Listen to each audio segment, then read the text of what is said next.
So, good morning everyone. Today I am going to take lecture on line balancing.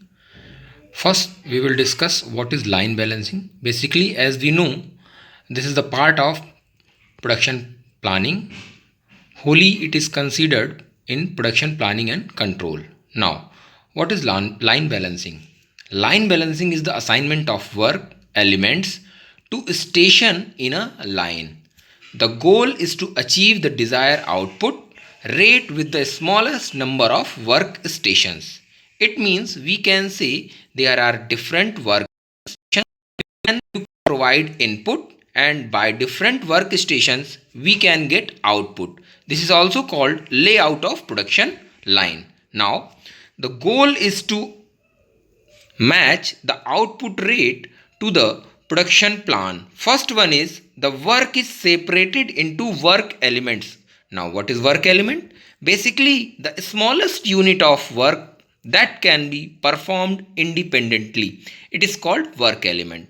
Now second one is a precedence diagram. A precedence diagram is constructed for line balancing, which shows which work elements that must be performed before the next can begin. Precedence, it means the activity has confirmed or performed. Now third one is determine the desired output rate. After desired output rate, next one is calculate the cycle time. What is cycle time? It is very important question asking in line balancing. Cycle time is the time, maximum time allowed for work on a unit at each station. Remember, cycle time is maximum time for work on a unit at each station. Cycle time is also calculated by 1.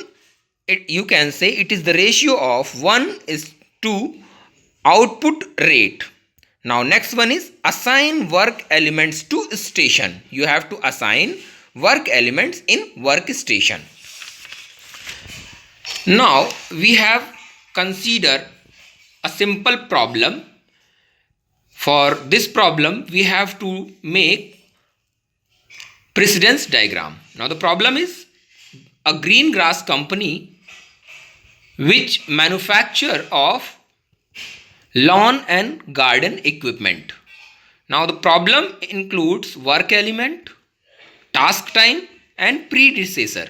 Here see A, B, C, D, E, F, G, H, I, and task time. With respect to each element we have task time. This task time is given in seconds. So each work element has task time. And predecessors, it means each element required some activity. Like A activity required no predecessor, but B element or C work element require A as a predecessor, or you can say A activity should be completed, then you can perform, you can assign to work B and C. You can say to perform on work element B and C. Now similarly, when we have completed or performed B activity, then you can say work element D depends on B. B is predecessor of D. Simultaneously these are performed. Like F for work element F, predecessor is C. For work element G, predecessor is C, and work element H, predecessor D and E. I, F and G. Now the total time you can just calculate whole sum. This is almost 244 seconds. Now next one, precedence diagram. Here A has no precedence, B has the precedence of A, C has the precedence of A. Now D and E has the precedence B and F.